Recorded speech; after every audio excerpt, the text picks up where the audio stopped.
उनकी कहानी भी उनकी ज़बानी सुनते हैं। अस्सलाम वालेकुम हफ्सा जी। जी बताइए। मेरा ये कि मेरी शादी को 13 साल हुए, मेरे 8 बच्चे थे और हमारी अच्छी लाइफ गुजर रही थी। गुर्बत में तो थे हम लोग, लेकिन मेरे हस्बैंड आहिस्ता आहिस्ता जो है ना थोड़ा सा दिन पे दिन सख्त होते गए। एक दिन बस ऐसे ही बोलने लगे कि चलो मुझे कहीं जाना है दोस्तों के साथ, तो मैं तुम्हें तुम्हारी माँ के घर छोड़ दूँ, तो बच्चे को ले लो, कपड़े वपड़े ले लो, मेरे को शायद थोड़ा टाइम लगेगा आने में। मैं चली गई अम्मी के घर पे। कुछ 2-3 दिन के बाद आए मेरे पास और कहने लगी कि वो बच्चों को लेने आया हूँ। तो मैंने कहा, बोले मैं इनको घुमाने लेके जा रहा हूँ, तुम रुको। मैंने कहा मैं भी चलती हूँ। बोला नहीं, मैं इनको घुमाने लेके जा रहा हूँ, तो मैं बाद में लेता हूँ। बच्चों को लेके घर चले गए, घुमा फिरा के, पता नहीं घुमाया नहीं, ऐसे ही ले गए। बाद में 2 दिन हो गए। एक दिन बाद मैंने कॉल करी, कोई फ़ोन नहीं उठा रहे। फिर मैंने कॉल करी तो पता चला कि वो बच्चे तो घर पे हैं, कहीं पर भी नहीं गए। तो मैंने बोला अम्मी मेरा दिल घबरा रहा है, मैं जाती हूँ। मैंने जाके गेट बजाया तो एक खातून निकली, वो मुझे अंदर नहीं आने दे रही। और वो मेरे हस्बैंड फैक्ट्री में काम करते थे। वो खातून वहाँ धागे काटती थी, तो अच्छी थी, थोड़ी खूबसूरत थी, प्यारी सी। उनसे मेरे हस्बैंड ने शादी कर ली और वो उनसे प्यार हो गया। अब ये कि वो मुझे मेरे घर में नहीं आने दे रही, उसने मुझे धक्के मारे, मेरे बच्चे रो रहे थे। तो बस ये हुआ कि मैं रोते पीटे में बैठी रही गली में कितनी दफ़ा। बराबर में हमारी ये खालदा आंटी थी।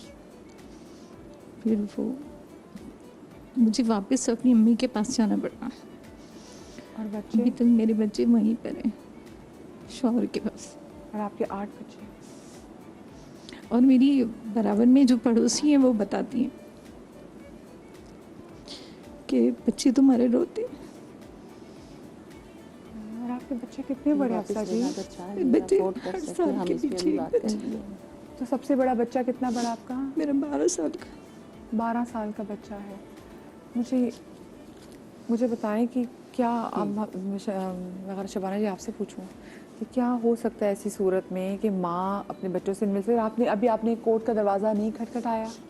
मैं अफोर्ड नहीं कर सकती, लेकिन मैं कोशिश में लगी हूँ कि मेरे बच्चे मुझे मिल जाएं। लेकिन ये कि मेरे हस्बैंड ने बोला तुम्हारा कोई ताल्लुक नहीं है, तो ये बच्चे हमारे एक पड़ोस में एक खाला थी, उनसे मेरी फ़ोन पे बात होती है। बोलती बच्चे तुम्हारे रो रहे होते और वो खातून अंदर बैठ के मोबाइल चला रही होती है, तुम्हारे बच्चों को नौकर बना दिए, तुम्हारा बड़ा बेटा सौदा लेकर आता है, बच्चों छोटे बहन भाइयों को संभाल रही होती है।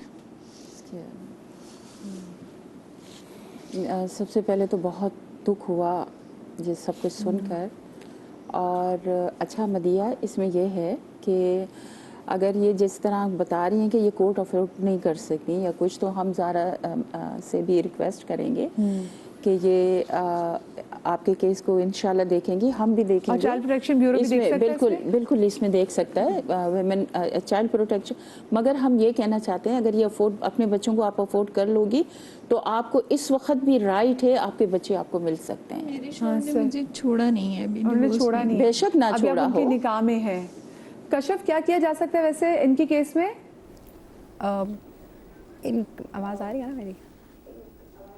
जी जी बिल्कुल। ओके, इनके केस में बेसिकली ये किया जा सकता है कि हमारी एक हेल्पलाइन है 1121, उस पर कांटेक्ट किया जा सकता है और ये सारी इन्फॉर्मेशन वहाँ पर बताई जा सकती है कि मैं मदर हूँ बच्चों की और मेरे बच्चे इस टाइम पे मेरे पास नहीं है, लेकिन मुझे ये पता चला है कि मेरे एक्स हस्बैंड या हस्बैंड के पास वो बच्चे हैं और उनकी जो स्टेप मदर है वो बच्चों को अब्यूज़ कर रही हैं, बच्चों को एक्सप्लॉइट कर रही हैं, बच्चों से काम करवा रही हैं, बच्चों को मिसयूज़ कर रही हैं। तो हमारी जो हेल्पलाइन की टीम है वो जाकर फिर बच्चों को रेस्क्यू करती है। हम लोग चाइल्ड प्रोटेक्शन कोर्ट हमारे ब्यूरो के अंदर होता है जहाँ सेशन जज रोज़ बैठते हैं, वहाँ से हम लोग सर्च वारंट लेते हैं। सर्च वारंट लेके हम उस घर में, उस जिधर बच्चे रिपोर्ट किए जाते हैं उस घर में जाते हैं, बच्चों से बात करते हैं, बच्चों को रेस्क्यू करके लेके आते हैं, चाइल्ड प्रोटेक्शन कोर्ट में पेश करते हैं उनको और फिर उनकी लीगल कस्टडी टेम्परेरीली हम ब्यूरो को दे देते हैं। चाइल्ड प्रोटेक्शन वेलफेयर ब्यूरो के पास बच्चों की लीगल कस्टडी आ जाती है। प्रोसेस में जो बंदा आपके पास जो साइल आया है, जो सवाल लेके आया है, क्या उसके ज़रा पैसे तो नहीं लगते? क्योंकि मसला ये ना कि ये तो अफोर्ड नहीं कर सकती अगर। नहीं, बिल्कुल भी कोई पैसे नहीं लगते कि चूँकि गवर्नमेंट का इदारा है और सारा कुछ गवर्नमेंट फंड कर रही होती है, इसमें किसी के कोई पैसे नहीं लगते।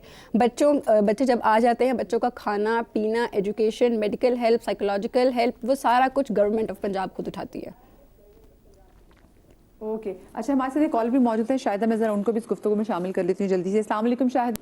जी वालेकुम अस्सलाम मैम, कैसी हैं? बिल्कुल ठीक, अल्लाह का शुक्र। शाहिदा, क्या कहना चाहेंगी? मैम मैं ये कहना चाहूँगी, मेरा 17-18 साल का बच्चा है जी जी। जिसको मैंने तकरीबन 5-6 साल की एज में छोड़ा था।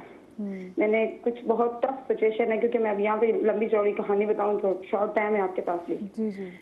तो मैम मुझे कुछ बहुत ज़्यादा मतलब स्ट्रगल करनी पड़ी और फिर खुला के बाद मैंने शादी की। मेरे माशाल्लाह 2 बच्चे हैं, मतलब 2 बेटियां 2 बेटे हैं।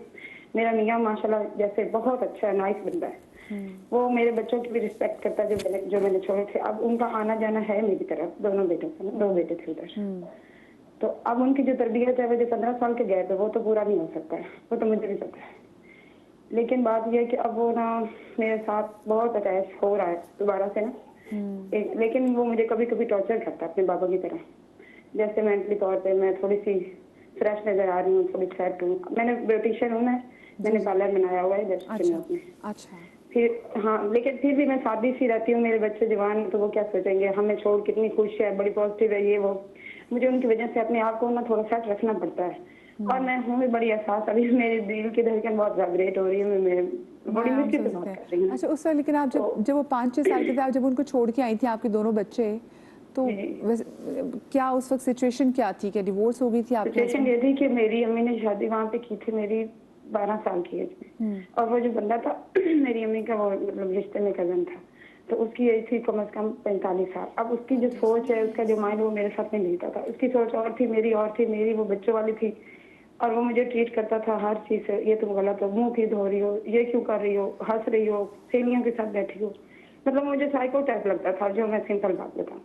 और मैंने फिर आगे जिद करनी, अभी भी मैं वो जिद्दी हूँ, जैसे जिद्दी बच्चा होता है, मैं अभी भी वो हूँ। और मेरी जिद ये मेरी मियाँ पूरी करता है, अल्लाह की कसम है। ये मेरा मियाँ, पता नहीं मुझे कहीं कौन सी नेकी है जो मेरी माँ ने की है, मैंने की, जो मुझे ये मियाँ मिला। और ये मुझे बच्चों की तरह ट्रीट करता है, मुझे बच्चों की तरह देखता है। मेरे बच्चों को साथ आ जाए ना, वो उनके खड़ा हो जाता है कि आपके बेटे आए, आप लोग बैठे, मैं जरा इधर हो जाए।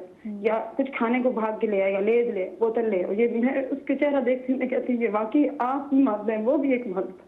मेरा वहाँ पे भाई आता था ना, तो मैं वहाँ पे भाई के ऊपर लाड करती थी, तो वो मुझे ना टॉर्चर करता था, तुम मेरे से ज्यादा उसे आने देती हो, तुम होती क्यों ना मेरे घर में रह के अपने भाई को अहमियत दे रही हो।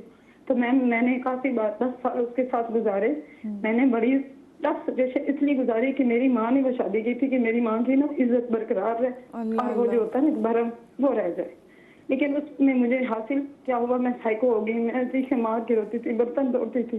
जब मैंने फिर वहाँ से अलर्जी की, मैंने माँ को कहा मुझे लेबर सब कुछ चाहिए, मुझे बच्चों का खर्चा चाहिए, मैं उसके साथ नहीं रह गई। मेरी माँ ने कहा मैं उनको छोड़ नहीं सकती, आपको छोड़ सकती हूँ। सबने इनकार कर दिया। मैंने लोगों के घरों में बर्तन मांजने शुरू कर दिए। मेरे वहाँ पे 3 बेटे थे, मैंने एक बेटे को साथ ले लिया जो मेरे फील्ड पे था, उसको मैंने अपने साथ रखा और उसको पाल पोस के, अब वो मैट्रिक में है और माशाल्लाह वो पढ़ रहा है।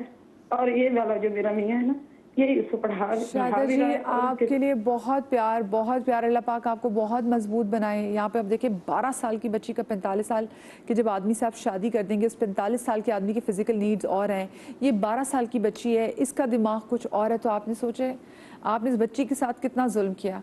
और ये जो आज हमारे साथ इतनी जो इतनी दर्द भरी कहानियाँ भी डिस्कस हुई, लिटरली कि हम खुद में घबरा गए कि मेरे ज़हन में आ रहा है मैंने सबसे पहले जाके ना घर में अपने बच्चे को प्यार करना है। अगर आपके घर में कोई मसला है मियाँ बीवी में, तो खुदा के लिए कोशिश करें कि अपने बच्चे के लिए उसको सॉर्ट आउट करें। और अगर आपको लगता है कि आप लोगों की अच्छी नहीं निभ सकती, तो फिर उसी बच्चे के खातिर अपने मिजाज एक दूसरे से ऐसे ज़रूर रखें कि उसी बच्चे की खुशी और खुदा ना खासा कभी गम के ऐसा कोई मामलात हो तो आप दोनों बच्चे के साथ खड़े हों।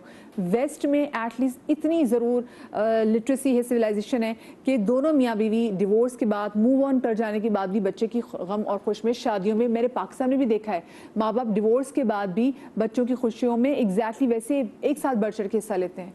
खुदा के लिए अगर आपको बच्चे इतना प्यारे और आपको बच्चे की कस्टडी का डर है, तो फिर आप कोशिश करें अपना घर मत उजाड़ें। इसी आप लोगों से रिक्वेस्ट के साथ मैं आप लोगों से इजाज़त लेती हूँ। आप सबका बहुत शुक्रिया। शाद रहिए, आबाद रहिए, और अल्लाह पाक आपको औलाद का कभी कोई गम ना दिखाए। ज़िंदगी रही तो कल मिलेंगे। अल्लाह हाफ़िज़।